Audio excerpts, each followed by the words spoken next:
Hello all, welcome to rhythm of Anku.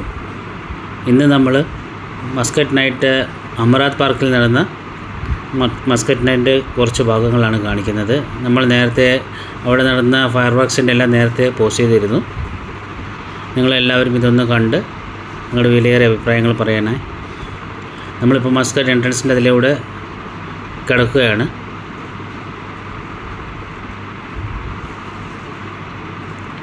വളരെ ഭംഗിയായിട്ട് തന്നെ അവരവിടെ ഡെക്കറേറ്റ് ചെയ്തിട്ടുണ്ടായിരുന്നു. കുറേ ഇലൂമിനേഷൻ ലൈറ്റ്സും കാര്യങ്ങളെല്ലാം കൊടുത്ത് കുറേ പുതിയ ഫ്ലവേഴ്സ് എല്ലാം കൊണ്ടുവന്ന് വളരെ രസമായിരുന്നു.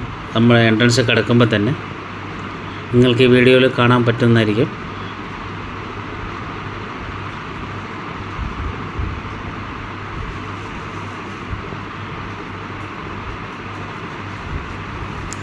ആ ഇലൂമിനേഷൻ ലൈറ്റ് എന്ന് കണ്ടില്ലേ, അതിൻ്റെ താഴെ ആ രണ്ട് സൈഡിലുള്ള ഒരു ചെറിയൊരു ആർച്ച് പോലെയില്ല, ആർച്ചിൽ ബ്ലാങ്കായി കിടക്കുന്ന സ്ഥലം, അതിനകത്താണ് അവർ ഫ്ലവേഴ്സ് എല്ലാം കൊടുത്തിരിക്കുന്നത്. ഒരുപാട് ആൾക്കാർ അവിടെ വന്നിട്ട് ഫോട്ടോസും കാര്യങ്ങളൊക്കെ എടുക്കുന്നുണ്ടായിരുന്നു. നല്ല ഭംഗിയുണ്ട് അത് കാണാനായിട്ടും. നമ്മളും ഫോട്ടോസ് എടുത്ത് നോക്കിയിരുന്നു, വളരെ ഭംഗിയായിട്ടുണ്ട്. നമ്മൾ അതിന് എൻട്രൻസ് കടന്നതിന് ശേഷം ഒരു വേക്കൻ്റ് ആയിട്ടുള്ള കുറേ ഒരു സ്പേസ് ഉണ്ട്. അവിടെ കുറേ ആൾക്കാർ ഡോങ്കി സഫാരി, അതുപോലെ തന്നെ ക്യാമൽ സഫാരി, ഹോഴ്സ് സഫാരി ഇതൊക്കെ ചെയ്തുകൊണ്ടിരിക്കുകയായിരുന്നു. നിങ്ങൾക്കിത് അവിടെ ഒരു വലിയൊരു ഉരു കാണാം.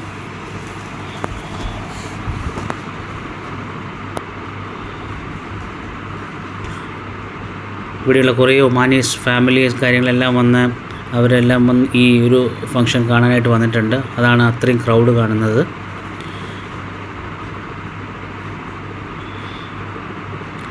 ഈ ഒരു ഏരിയ തന്നെയാണ് കേട്ടോ ഫുഡ് സ്റ്റോളെല്ലാം ഉള്ളത്.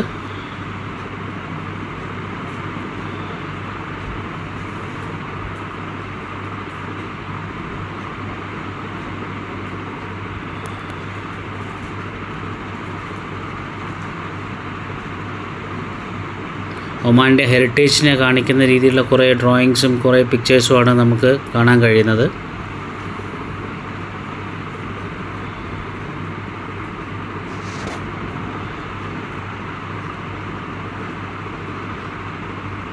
നല്ല രസമായിരുന്നു കാണാൻ. കുറേ ഈന്തപ്പനകളും അതുപോലെ വേപ്പ് മരങ്ങളും എല്ലാം നിറഞ്ഞ വളരെ രസമായിരുന്നു കാണാനായി. ഈ കാണുന്നൊരു ഫ്രാഗ്രൻസ് എല്ലാം വിൽക്കുന്നൊരു സ്ഥലമാണ്. അതായത് ഊത്, അതുപോലെ അത്തർ, അങ്ങനെയെല്ലാം വിൽക്കുന്നൊരു ഷോപ്പാണ് ഇത്. ഒരുപാട് ഷോപ്പുകൾ അങ്ങനെയുണ്ട്. ചെറിയ സൂക്കുകളും ഇതിനകത്ത് അവർ ആഡ് ചെയ്തിട്ടുണ്ടായിരുന്നു. നമുക്ക് പർച്ചേസ് ചെയ്യാനും എല്ലാം പറ്റുന്നു. ഒമാൻ്റെ തനത് കലകൾ അല്ലെങ്കിൽ തനത് എന്താ പറയുക, ഹാൻഡിക്രാഫ്റ്റ് ആയിട്ടുള്ള കുറേ സാധനങ്ങൾ അവിടെ വിൽക്കുന്നുണ്ടായിരുന്നു അവർ. ഇതെല്ലാം ഹാൻഡ് മെയ്ഡ് ഓർണമെൻറ്റ്സ് ആണ്. ഇതെല്ലാം ഇവർ ഇവിടെ തന്നെ ഉണ്ടാക്കി വിൽക്കുന്ന സാധനമാണ് ഇതെല്ലാം. അതുപോലെ തന്നെ അവർ ചെറിയ പായക്കപ്പൽ അങ്ങനത്തെ സാധനങ്ങളെല്ലാം ഹാൻഡ് മെയ്ഡ് അവർ നമ്മുടെ മുന്നിൽ തന്നെയാണ് അവരുണ്ടാക്കുന്നതും. നിങ്ങൾക്ക് ചില വീഡിയോസിൽ കാണാൻ കഴിയും. അവർ ഓരോന്നും കണ്ടു, അവിടെ ഒരാളിരുന്ന് ഉണ്ടാക്കുന്നത് കണ്ടു. അതെല്ലാം ആ കപ്പലിൻ്റെ ഇതെല്ലാം ഉണ്ടാക്കുന്നതാണ് ആൾ.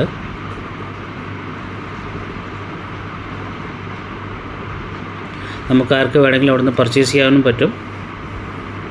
ശകലം കോസ്റ്റ്ലിയാണ്, പക്ഷേ ബാർഗൈൻ ചെയ്ത് കഴിഞ്ഞാൽ അവർ നല്ലൊരു പ്രൈസിന് തരുന്നതുമാണ്.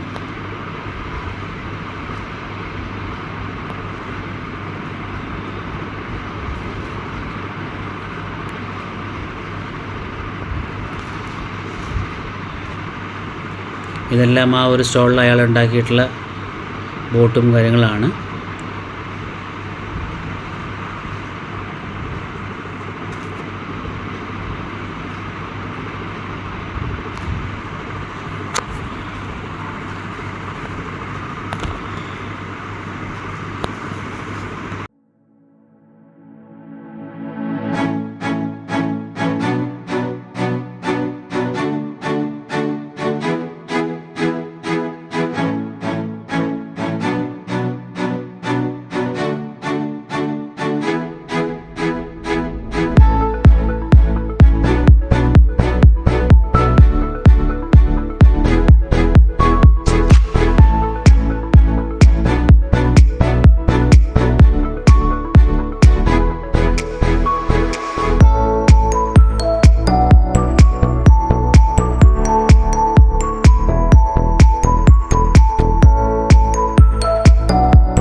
ഇതും ഹാൻഡ് മെയ്ഡായിട്ട് കുറേ കീ ചെയിൻസ് എല്ലാം വെക്കുന്നൊരു ഷോപ്പാണ്. ഫോട്ടോ ഫ്രെയിംസും അങ്ങനത്തുള്ള കുറേ വിൽക്കുന്നൊരു ഷോപ്പാണ് ഇത്. അവിടെ തന്നെ അത് ഉണ്ടാക്കി അവിടെ തന്നെ അവിടെ തന്നെ വിൽക്കുന്ന ഒരു ഷോപ്പാണ് ഇത്. ഈ കാണുന്നതെല്ലാം ഓർണമെൻറ്റ്സ് ഇട്ട് വയ്ക്കാൻ പറ്റുന്ന രീതിയിലുള്ളൊരു ബോക്സാണ്. അത് ഞാൻ നേരത്തെ പറഞ്ഞ ഫോട്ടോ ഫ്രെയിംസ് എല്ലാം കാണുന്നത് നിങ്ങൾക്ക്. എല്ലാം അവർ ആ ഷോപ്പിൽ തന്നെ ഉണ്ടാക്കി വെക്കുന്ന കേട്ടോ. അടുത്ത് നമ്മൾ കാണുന്ന ഖഞ്ചർ, ഇതും ഒമാനികളുടെ ഒരു ട്രഡീഷണൽ വെപ്പണാണ്. അവരുടെ പ്രൗഢി കാണിക്കാൻ വേണ്ടി അവർ ഡ്രസ്സ് ചെയ്യുന്ന സമയത്ത് ഇത് അവരുടെ അരയിൽ അവരിത് ഇൻസേർട്ട് ചെയ്യുന്നതാണ്. നിങ്ങളിപ്പോൾ കാണുന്നത് ഒമാൻ്റെ ഒരു ട്രഡീഷണൽ ഡാൻസാണ്. ഇത് ഇങ്ങനത്തെയുള്ള പ്രോഗ്രാംസും കാര്യങ്ങളെല്ലാം വരുമ്പോൾ അവരുടെ ഒരു ആഘോഷം കളറാക്കുന്ന ഒരു ഡാൻസും കൂടിയാണിത്. അപ്പോൾ നിങ്ങളെല്ലാവരും ഈ വീഡിയോ സ്കിപ്പ് ചെയ്യാതെ കാണണേ. ഇനി ഈ വീഡിയോസ് പുതിയതായി കാണുന്ന ആരെങ്കിലും ഉണ്ടെങ്കിൽ ഞങ്ങളുടെ ഈ ചാനലൊന്ന് സബ്സ്ക്രൈബ് ചെയ്യണം. അതുപോലെ തന്നെ സപ്പോർട്ട് ചെയ്യണം, മാക്സിമം ഷെയർ ചെയ്യണം. ഇനി എല്ലാവരും തുടർന്ന് കാണൂ. നിങ്ങളുടെ വിലയേറിയ കമൻറ്റ്സ് നമുക്കതിൽ അയക്കും.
നിങ്ങൾക്കെല്ലാവർക്കും ഈ വീഡിയോ ഇഷ്ടപ്പെട്ട് കാണുമെന്ന് വിചാരിക്കുന്നു. അപ്പോൾ ഞാൻ നേരത്തെ പറഞ്ഞ പോലെ പുതിയതായി കാണുന്ന ആരെങ്കിലും ഉണ്ടെങ്കിൽ ഞങ്ങളുടെ ചാനലൊന്ന് സബ്സ്ക്രൈബ് ചെയ്യണം. അതുപോലെ തന്നെ നിങ്ങളുടെ വിലയേറിയ കമൻറ്റ്സ് ഞങ്ങൾക്ക് അയക്കണം. അപ്പോൾ എല്ലാവർക്കും പുതിയൊരു വീഡിയോയുമായി എത്തുന്നവരേക്കും ഗുഡ് ബൈ. Thank you.